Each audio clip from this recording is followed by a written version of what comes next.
तत्सकरणी जब भोक्ष निवासा नरक जात तो पछताता।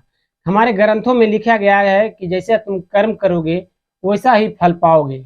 लेकिन कुछ जो लोग हैं इस चीज को भूल जाते हैं और वो इस तरह की चीजें कर देते हैं कि वह ना फल की चिंता करते हैं कि उनके साथ क्या होने वाला है। जो कि ऐसे ही एक महिला अपने ही होटल के एक स्टाफ के साथ जो कि संबंध बना रही होती है और फिर कुछ ऐसा होता है जिसे जान आपके पैर तले जमीन खिसक जाने वाली है। तो नमस्कार, आदाब, सत श्री अकाल दोस्तों, मैं करण राज, आप देख रहे हैं अनोखी अपराध।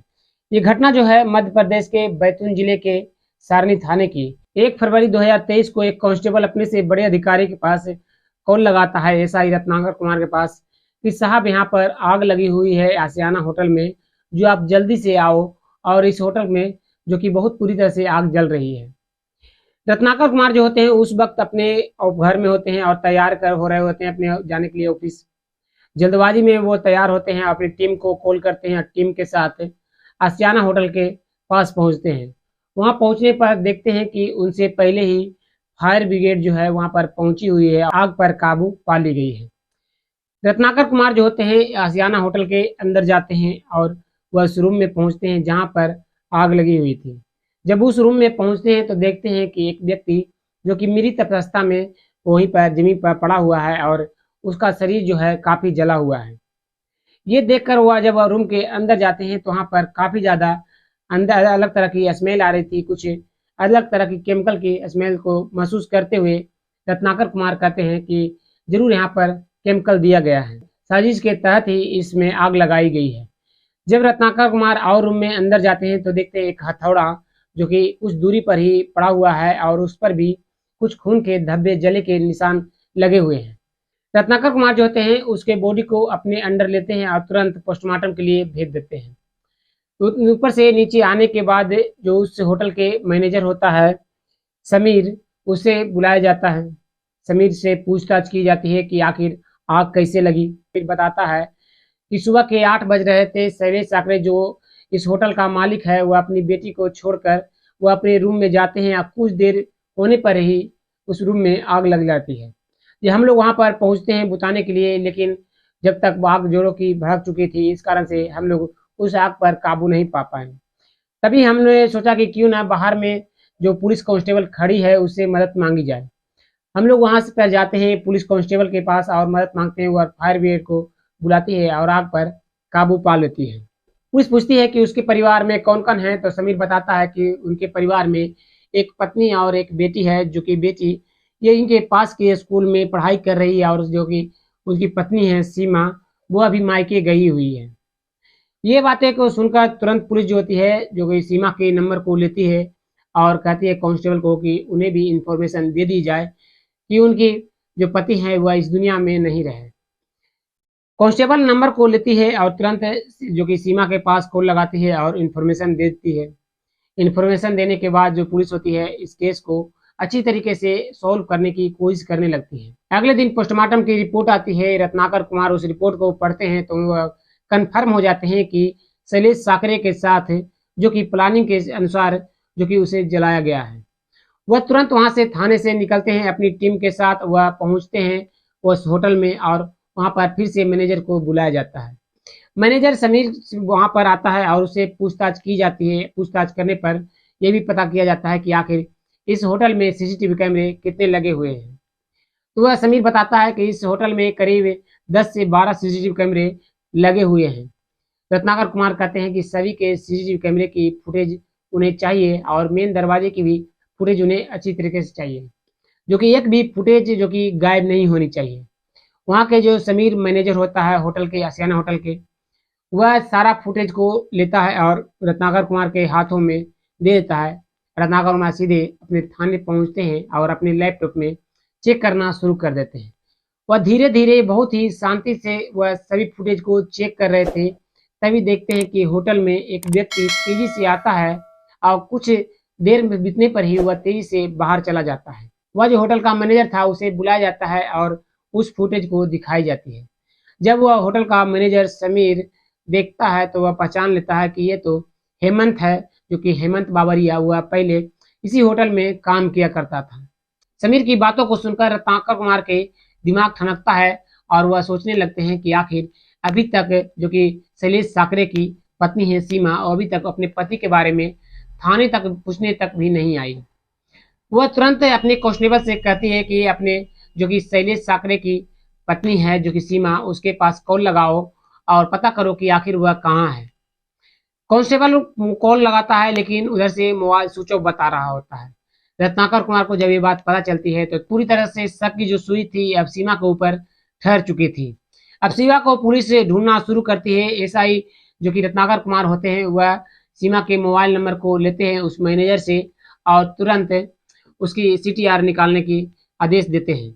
सीटीआर अगले दिन आती है। सीटीआर आने पर उस पर दिखाया जाता है कि शैलेश साकरे के ऊपर 1 फरवरी 2023 को करीब 36 बार लगातार कॉल किए गए थे। ऐसा ही रत्नाकर कुमार सीमा के घर पर पहुंचते हैं और उसकी बेटी से पूछताछ करना शुरू करते हैं। वह जो बताती है कि उसकी माँ जो है सीमा, वह अपने मायके 15 जनवरी को गई थी लेकिन वह अभी तक नहीं लौटी है। पुलिस तुरंत पता करती है कि आखिर उसका मायके कहाँ है, तो पता चलता है कि बैतूल में ही उसका मायके है।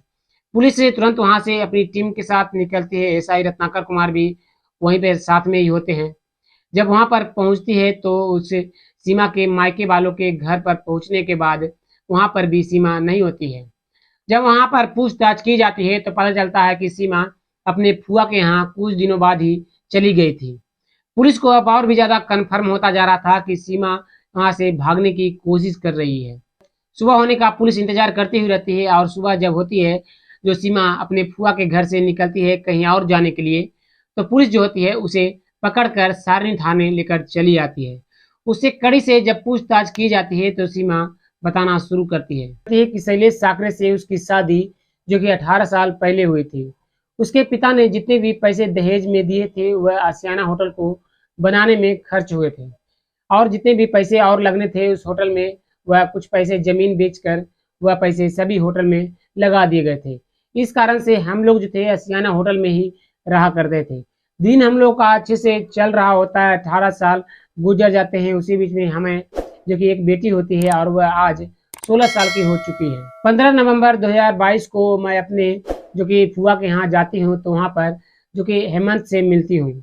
जो कि हेमंत बाबरिया, वह मेरा कॉलेज का फ्रेंड था। उससे मैं कॉलेज के समय से बहुत ही ज़्यादा प्यार करती थी।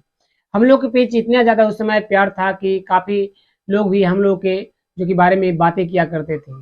वह मुझसे मिलता है तो पूछता है कि तुम कहाँ रहती हो, क्या करती हो। मैं बताती हूँ कि मैं एक होटल की मालकिन हूँ। वह बताता है कि मैं होटल में कहीं काम ढूंढ रहा हूँ, जो अगर तुम दिला देती हो तो अच्छी बात है। मैं उसकी बातों को मान लेती हूँ और कहती हूँ ठीक है, मैं यहाँ से जाऊँगी तो अपने पति से बातें करूँगी, अगर वो कहेगा तो मैं तुम्हें कॉल कर कर बता दूँगी। जब मैं वहाँ से अपने घर आती हूँ, जब आशियाना होटल पहुँचती हूँ तो अपने पति से, शैलेश साकरे से मैं बात करती हूँ। मेरे फुआ के गांव का एक लड़का है हेमंत बाबरिया, उसको काम की ज़रूरत है। अगर उसे अपने होटल में काम पर रख ले तो वह बहुत ही अच्छा लड़का है, जो अच्छे से वह काम करेगा। मेरा पति जो शैलेश साकरे था वह तैयार हो जाता है, कहता है ठीक है, अगर तुम चाहती हो और उसे पहचानती हो तो कोई दिक्कत नहीं है, उसे काम पर रख लो। पति की बातों को सुनकर सीमा जो होती है वह हेमंत बाबरिया के पास कॉल लगाती है। कॉल लगाने पर वह उसे बुला लेती है आशियाना होटल में और अकाउंट मैनेजर की जो कि पोस्ट पर उसे जगह दे देती है। हेमंत बाबरिया काम अच्छे से करने लगता है। 1 डेढ़ महीने बीतते हैं लेकिन जब भी सीमा को मन नहीं लगता अपने रूम में तो वह हेमंत बाबरिया के पास चली जाती और वहाँ पर बातें करने लगती है। धीरे धीरे उन दोनों के बीच बातें ही बातों में मजाक का सिलसिला शुरू हो गया। मजाक का सिलसिला होते होते वह अपने पुराने दिनों को याद करते और उसी याद को करते करते धीरे धीरे वह दोनों एक दूसरे के नज़दीक कब आ गए कि उन दोनों को भी पता नहीं चला। वह दोनों इतने नज़दीक आ गए कि अब एक दूसरे के साथ वह संबंध अक्सर बना लिया करते। इस चीज़ को उसके पति जो कि शैलेश साकरे को पता नहीं चल रहा होता है। जो कि एक शाम को जब वह अपने किसी पार्टी के यहाँ गया हुआ था शैलेश साकरे, तो सीमा जो थी हेमंत बाबरिया के साथ अपने ही रूम में जो कि उसके साथ संबंध बना रही होती है, लेकिन शैलेश साकरे तभी वहाँ पर पहुँच जाता है। मैनेजर की बातों को बताता है कि वो जो हेमंत बाबरिया है वह उसके रूम में जो कि बैठकर जो कि मालकिन से बातें कर रहा है। शैलेश साकरे को मन में कुछ आता है और वह सीधे अपने रूम के पास आता है और छोटी सी खिड़की से देखता है कि अंदर क्या हो रहा है। तो उसके पैर तले की जमी खिसक जाती है। वह दोनों शैलेश साकरे की पत्नी सीमा और वह हेमंत बावरिया दोनों आपत्तिजनक स्थिति में है। इस चीज को देखकर शैलेश साकरे जो होता है दरवाजे को खोलता है, हेमंत बावरिया को मारना पीटना शुरू करता है, अपनी पत्नी के से भी मारपीट करना शुरू कर देता है। हेमंत बावरिया को होटल से बाहर लाता है और वहां से 8 दिन के बाद तुम यहाँ नहीं आना इतना कहकर भगा दिया जाता है। हेमंत बावरिया वहां से चला जाता है, लेकिन जाने के बाद भी वह दोनों अक्सर फोन पर बातें करते हुए रहते हैं। सीमा जो थी हेमंत से बातें करती हुई रहती, लेकिन उसे लगता कि अब उसे मिले, लेकिन वह अपने पति के डर से वह हेमंत से नहीं मिल रही होती है। वह तड़क रही होती है कि वह उसे कब से मिले। वह जो उसका पति जो शैलेश ठाकरे था वह बार बार कहता कि उसे तुम भूल जाओ, वो उस सब चीज़ों के चक्कर में तुम मत अपनी ज़िंदगी बर्बाद करो। लेकिन जो सीमा थी वह कहती है मैं उसी से प्यार करती हूँ, अब उसी के साथ ज़िंदगी बिताऊंगी जो मुझे उसी से ज़्यादा प्यार मिलता है। इतना कहते हुए रहती, लेकिन शैलेश साकरे बार बार अपनी पत्नी को समझाता, लेकिन जो सीमा थी वह समझने को तैयार नहीं थी। उसी बीच में सीमा की बहन की शादी होने वाली होती है, तो वह सीमा अपने मायके चली जाती है। मायके जाने के बाद वह जो कि हेमंत के पास कॉल लगाती है और आराम से बातें करते हुए रहती है। वह कहती है कि अगर हम दोनों के बीच मेरा पति अगर रहा तो हम लोग कभी एक नहीं हो पाएंगे। अगर हम दोनों को एक होना है तो वह तुम उसे इस दुनिया से अलविदा कर दो। ये बातों को सुनकर जो हेमंत होता है काफ़ी ज़्यादा डर जाता है, तो वह कहता है मुझसे ये नहीं हो पाएगा। तो वह जो जो सीमा होती है वह कहती है अगर तुम ऐसा नहीं करोगे मैं किसी और के साथ संबंध बनाऊंगी और उसे भी अपने पति के अलविदा करवा दूंगी। ये बातों को सुनकर फिर से वह हेमंत होता है जो डर जाता है कि अगर जो उसे छोड़कर चली जाएगी तो वह जिस चीज़ के लिए सीमा के पीछे पड़ा हुआ है वह उसके हाथ से चला जाएगा। वह तैयार हो जाता है, कहता ठीक है जैसा तुम कहती हो वैसा तुम मैं करने को तैयार हूँ। सीमा कहती है मैं पता करती हूँ कि वह जो शैलेश ठाकरे है वह कहाँ है, मेरा पति किस वक्त कब पहुँचेगा, कहाँ पर रहेगा, मैं सारी चीज़ों का खबर तुम्हें देती रहूँगी। जो तुम वहाँ पर पहुँच जाओ जहाँ पर मेरा होटल है। वहाँ से जो हेमंत होता है अपने घर से वहाँ से निकलता है और आशियाना होटल के बगल में जाकर एक रूम को ले लेता है। अगली सुबह जब होता है दिन के 8 बजते हैं तो सीमा कॉल करती है कि मेरा पति जो कि बेटी को छोड़कर वह अपने रूम में इंतजार करने गया है, तो जाओ वहीं पर उसे इस दुनिया से अलविदा कर दो। वह वहाँ से निकलता है, आशियाना होटल में पहुँच जाता है और तेजी से जो कि अंदर चला जाता है ताकि जो कि उसका मैनेजर समीर है उसे कुछ पता न चले। वह कमरा नंबर 101 में पहुँचता है जहाँ पर शैलेश साकरे जो कि आराम कर रहा होता है। उस रूम में जो कि जाने के बाद दरवाजा हल्का सा खुला हुआ था, वो अंदर चला जाता है और शैलेश साकरे अपने मोबाइल को देख रहा होता है। जो हेमंत था वह अपने हाथ में एक हथौड़ा लिए हुए था, वह जाता है और ताबड़तोड़ हथौड़े बरसाना शुरू कर देता है, जिससे हेमंत जो था वह वहीं पर गिर जाता है। गिर जाने के बाद वह जो हेमंत होता है वह सीमा के पास कॉल लगाता है और कहता है कि मैंने तुम्हारा काम कर दिया है, वह इस दुनिया से चला गया। सीमा जो कहती है कि मैं उतने से खुश नहीं होने वाली, जो उसे इस तरह से करो कि उसका मुंह जिस तरह से वह बोला था कि मुझे वह मुंह काला कर कर रोड पर घुमाएगा अगर मैं तुमसे बात करती तुमसे मिलती, तो जो उसका भी मुंह काल करो और कहीं से पेट्रोल लाओ और उसे जला दो। वह वहीं पर से कई सारे कपड़े को उठाता है और कुछ पेट्रोल वहीं पर रखे हुए थे इमरजेंसी के लिए, वह पेट्रोल को छिड़क कर उसमें आग लगाकर वह वहाँ से तेजी से फरार हो जाता है।